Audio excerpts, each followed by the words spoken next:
दोस्तों गांव रसूलपुर में एक नौजवान लड़का रहता था जिसके पड़ोस में एक बेहद ही खूबसूरत महिला रहती थी जो उसके रिश्ते में उसकी भाभी लगती थी। दोस्तों वह लड़का गलती से उसके प्यार में पड़ जाता है। वो जो महिला होती है उसने एक मकसद बनाया था कि जो उम्र के उठान पर लड़के होते थे उनको अपनी जवानी और शरीर का सौंदर्य दिखाकर अपने जाल में फंसा लेती थी।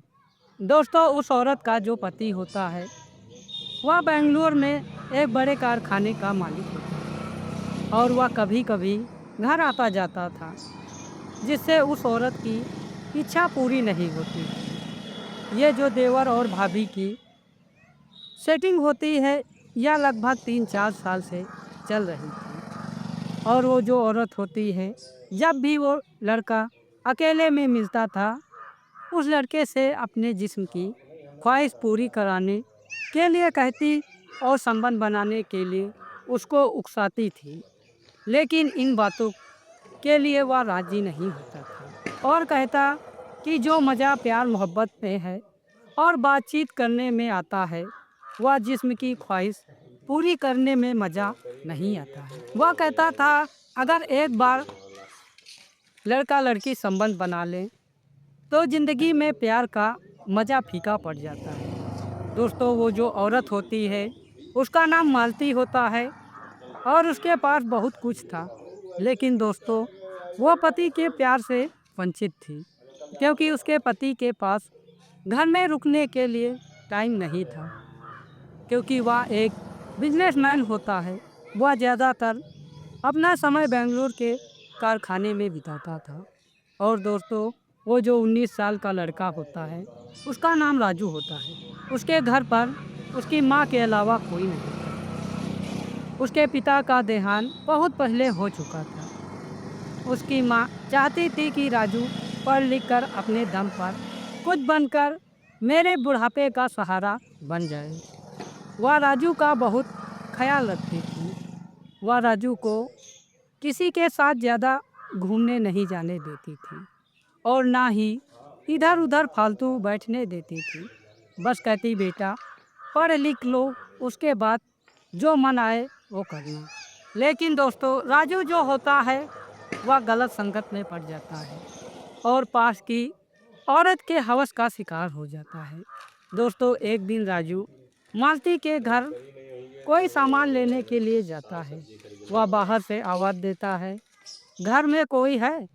मालती बोलती आओ राजू सीधे चले आओ। राजू को पता नहीं था कि मालती अंदर बाथरूम में नहा रही है। वह सीधे बाथरूम की ओर चला गया। उसने मालती भाभी को नहाते हुए देखा तो उसके होश उड़ गए। वह तुरंत वहाँ से भाग गया। अब उसके बदन में पूरी कपकपी सी दौड़ गई थी क्योंकि उसने किसी औरत को बिना कपड़े के पहली बार देखा था। उसकी कुछ समझ में नहीं आ रहा था। लेकिन मालती जो होती है वह यह सब जानबूझकर करती है क्योंकि राजू को वह अपनी ओर आकर्षित करना चाहती थी। धीरे धीरे अब गाड़ी पटरी पर आने लगी।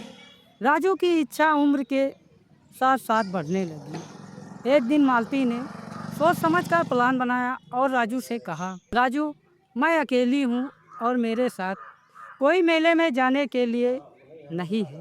तुम मेरे साथ मेरी कार में बैठकर मेला देखने चलो। राजू जो होता है इस बात के लिए मालती को मना कर देता है। लेकिन मालती के बार बार कहने से वह कहता है कि मैं माँ से पूछकर आपको बताता हूँ। राजू के मन में यह चल रहा था अगर वह माँ से बताए कि मैं मालती भाभी के साथ मेला जा रहा हूँ तो वह उसको मालती के साथ मेले में नहीं जाने देंगे। उसके दिमाग में एक आइडिया आता है दोस्तों कि वह कहता है अपनी माँ से माँ मैं अपने दोस्तों के साथ मेला जा रहा हूँ। तो उसकी माँ समझती है कि वह अपने दोस्तों के साथ मेले को जा रहा है तो उसने थोड़े पैसे निकाल कर राजू को दिए और कहा बेटा जल्दी मेले से वापस आ जाना। शाम होते पहले अपने घर आ जाना। ज़्यादा देर तक मेले में मत घूमना। राजू यह सब बहाना बनाकर जैसे ही घर से निकलता है, रास्ते में मालती उसका गाड़ी में बैठकर इंतजार कर रही थी। राजू जैसे ही उसके पास जाता है, मालती गाड़ी का दरवाज़ा खोलती है और राजू को गाड़ी में बैठा लेती है और मेले की तरफ दोस्तों निकल पड़ती है। लेकिन साथियों, मालती ने अपनी सहेलियों को पहले से ही फ़ोन कर दिया था और कहा था कि आज हम तुम्हें ऐसी चीज़ दिखाएंगे जो आपने कभी महसूस नहीं किया होगा और ना ही इसका अनुभव लिया होगा। उसने फ़ोन पर अपनी सहेलियों को मेले के पास खंडहर वाले इलाके में बुलाया था। वहाँ पर तुम सब मिलना, मैं वहीं पर आ रही हूँ। वह राजू के साथ मेले की ओर जा रही थी, लेकिन अचानक उसने कार को दूसरे रास्ते पर मोड़ दिया और एक सुनसान जंगल में ले जाकर गाड़ी को खड़ी कर देती है और राजू से कहती है, राजू अपनी पैंट उतारो। राजू ने कहा, देखो भाभी, मुझे यह सब अच्छा नहीं लगता, मजाक बंद करो और मेले की ओर चलो। लेकिन दोस्तों, मालती ने कहा, मेला वेला गया भाड़ में, तुम अपनी पैंट उतारते हो या नहीं। कुछ ही देर में उनकी सहेलियां भी आ पहुंची। दोस्तों, मालती और उसकी सहेलियों ने मिलकर राजू के साथ जिस्मानी हौस को पूरा करती हैं। इतना नहीं दोस्तों, जब उनका जी नहीं भरता तो दोस्तों वो पास के एक लॉज में जाती हैं और वहाँ पर कमरा लेती हैं। उसके साथ में वही काम करती। दोस्तों, जब राजू के शरीर में ताकत नहीं रह जाती है तो वो सब मिलकर इंजेक्शन लगाकर उसको मजबूर करके उसके साथ वही सब काम करती।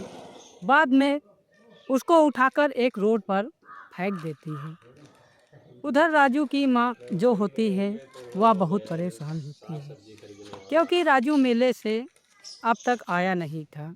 उसकी माँ उसके दोस्तों से पूछती तो उसके दोस्त साफ मना कर देते हैं, वह मेरे साथ मेले में गया ही नहीं था और ना ही मुझे मेले में कहीं मिला था।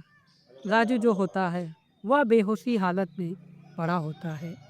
एक मुसाफिर जो होता है राजू को अस्पताल में भर्ती करवा देता है, जहां उसकी हालत बहुत नाजुक बताई जाती थी। बहुत ज़्यादा तलाश करने पर उसकी मां ने पुलिस में उसके खो जाने की शिकायत दर्ज करवा दी। जब पता चला कि राजू अस्पताल में भर्ती है, डॉक्टरों ने मेहनत की और राजू को अब होश आने लगा। जब पुलिस ने बयान लिया तो उसने मालती भाभी के बारे में बताया और कहा कि उनके साथ मैं मेले जाने वाला था, लेकिन वह मुझे किसी और जगह पर ले गईं और उनकी 3 सहेलियां भी थीं। उन्होंने मेरे साथ मिलकर ऐसा किया जो मैं बता नहीं सकता हूँ। उन्होंने मुझसे पैंट उतारने को कहा। उसके बाद मुझे कुछ पता नहीं कि मैं यहाँ कैसे आया हूँ। पुलिस ने राजू का पूरा बयान दर्ज किया और उसके बाद मालती और उसके 2 सहेलियों को हिरासत में लिया और उन्हें जेल भेज दिया।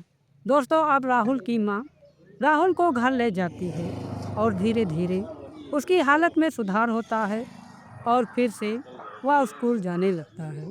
लेकिन उसके दिमाग में अब भी वही हादसा याद आ रहा है, क्योंकि वह अभी तक उसको भूल नहीं पाया था। उधर मालती और उसकी सहेलियों को जेल हो गई थी। दोस्तों, इस कहानी से हमें यह सीख मिलती है कि अगर कोई इंसान प्यार के नाम पर दबाव डाले, धमकाए, ब्लैकमेल करे तो वो प्यार नहीं, हिंसा है। सच्चा रिश्ता हमेशा इज्जत और सम्मान से सुरक्षा पर टिका रहता है। दोस्तों, अगर हमारी यह कहानी आपको अच्छी लगी हो तो वीडियो को लाइक कर दीजिए और मेरे चैनल को सब्सक्राइब कर लीजिए।